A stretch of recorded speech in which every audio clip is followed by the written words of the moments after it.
craft video today, I'm going to show you how to turn your plain, boring headphones or charger cables into a really cool decorative woven piece of art. I really like this project because it protects these cables from becoming split and from getting tangled. As you can see, mine are already very tangled from being inside of my bag all day. And it makes them look really vibrant and beautiful, and it stops you from getting them accidentally mixed up with your friends, so it makes them stand out.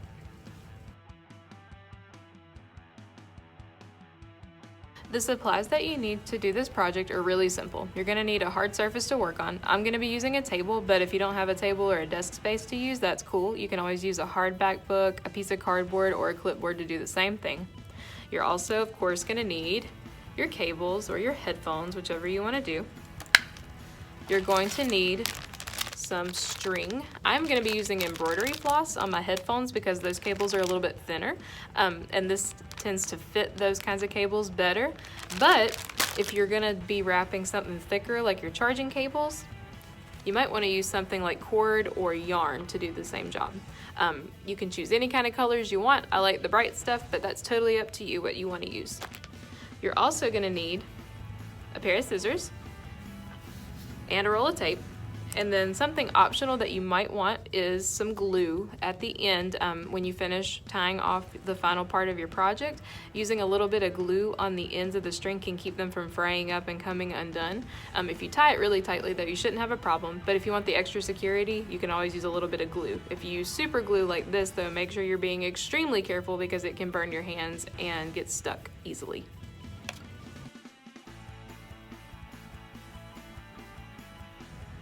This is how you're going to set up your workstation so you can get started on this project. The first thing I did was I took a piece of tape and I secured the end of my earbuds down to my work surface. You want to test how tight your tape is by grabbing the cable and gently tugging on it. You want to make sure that it doesn't move too much, but you don't want to pull so hard that you accidentally rip it up and have to retape it again. The next step is to choose the colors of string that you want to use. I chose two different colors for this video, this orange and this midnight blue color, so it's easy for you to see what I'm doing on each side of the cable as we go through the video. But you can choose whatever colors you want. You can use the same color for both sides. It doesn't really matter. The next step is to measure out how much you need. You'll notice that mine is all bundled up, and you'll see why that's important in a second. But I ended up measuring out about 7 feet each of the orange and the blue for this part of the video.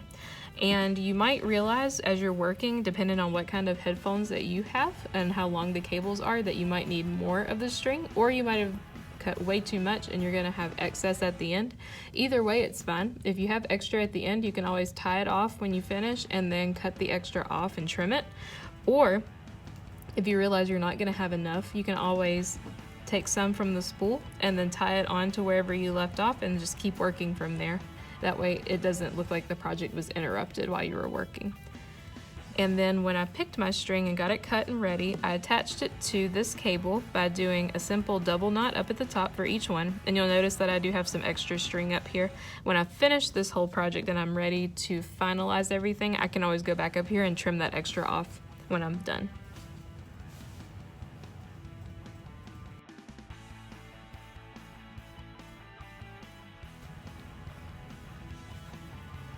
Now I'm going to show you how to do the basic knot that you tie to get that pretty braided look all the way down the cable.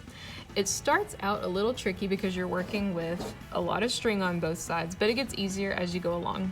To make the beginning stages of this project a little bit easier, I would recommend after you tying your string on here, bundle it up in a nice little organized pile. So when you're trying to tie your knots, it's not getting twisted up into itself and making a big mess.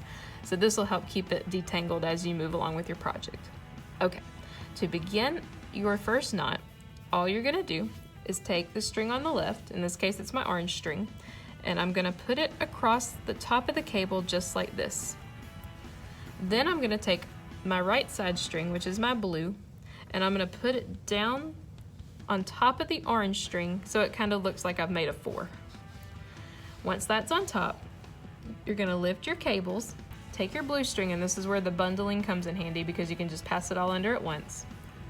And I'm gonna pass the blue string under the cable, under the orange string, and come through my orange loop out of the top. And then you're gonna take your string. They should have traded sides now. Notice my blue is now over here and the orange is now over here. And I'm gonna tie down my knot right up against where I attached the string. Tie it nice and tight, and you've made your first knot. And to finish this project, all you're gonna do, cross over, use the right side, make that 4, pass it under the cable, under the other color, and you've made another knot. And then as you keep going, you're gonna start to see the spiral form.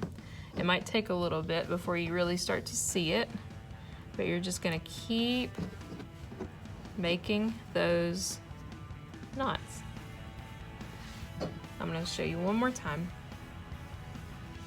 You're gonna make a 4, go over with this left side, over the top of the cable, take your other color, go down like a number 4,